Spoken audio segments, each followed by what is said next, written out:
It was the Piggott's wedding anniversary. You could tell it was a special day because they didn't start throwing out till nearly dinner time. Then at 10 o'clock, Ernie, the son, come over with this present for him. "Hi, Mum, Dad, happy anniversary," he says. And he put this big square box on the table, done up in fancy paper it was. So Owd Grandad starts prowling round it like an animal. "What is it?" he says. "Why don't you open it, Dad?" Ernie says. So Owd Grandad fanged out on it, and I tore at it like an old vulture. It was a pressure cooker. And Owd took it out of the box. Ernie says, "There's a book in there, Dad, that tells you what you have to do, and there's some recipes for me mother." "Don't they bloody come here telling me what to do?" I says. "There's no to buy pressure cookers, as I don't know. They get that straight." "Bits of bloody kids," he says, telling me what's what. I got out of the road, Ernie did then, and I left Owd Grandad Piggott to his own devices. "We'll do some lobbying this," Owd Grandad says to his missus. I says, "Get the awful Lunghill hospitals and get some stuff." So Grandma Piggott come back with taters and carrots and some stewing beef. And I busted it in this pressure cooker, put some weights on, top on, and stitched it onto the gas.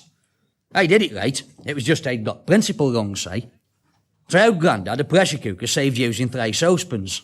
Pressure bit was just incidental. Of course, after it's been on the gas for a few minutes, steam starts coming out on it. "Hey, this is no good," he says. "It leaks." So he fangs out a dishcloth, tied dishcloth round the valve and anchored it under the lid. Well, that stopped it. Of course, pressure went up. Next minute, bang! Safety valve shot out like a miniature motor, buried its end in the ceiling. "What the hell was that?" he says. "Well, the back kitchen was like a Turkish bath with steam."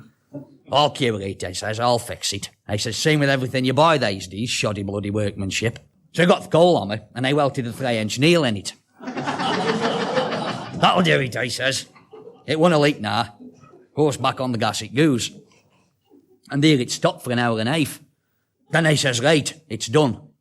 So of course I gets it top of the sink and so I get top off. Of course it wouldn't have come. There's enough pressure inside it to send a steam engine halfway to crew. I says, "Suppose it's stiff with it being new." I says, "Gives that coal hammer here." So he gets it on the floor and he sets into it with this coal hammer. Of course, bit by bit, he's got it on the floor and round this handle went. Then all of a sudden, whomp! It went off like an atom bomb.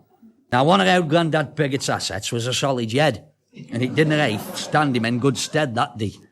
Pressure cooker top hit him straight in the eye, knocked him under the sink, and a bloody great bolt of steam shot up in there and mushroomed out. They must have heard this bang and Grandma Piggott squarely in the next block. Our old lady says, "Go round, quick, he's done summit." So I went round, and you couldn't say a thing in the back kitchen for steam. Then I heard this language coming out from under the sink. Pressure cooker was in the middle of the floor, empty. Lid was up a corner with a ruddy great dent in it. Then something hit me back of the neck. Hanging from the ceiling was these thick festoons of white meat. There was no sign of his taters or his carrots. Them had gone. Boiled do we say? Well, half an hour later, the pressure cooker was in the bin, and I standing in the pub with an eye out, here it was. I says to Purse Lockett, I says, "I worked 47 years down the pit. I says, got buried twice, a broken collarbone, fractured big too. I says, and lost half my little finger. I said, I tell you what, it wasn't half as dangerous as cooking with one of them things."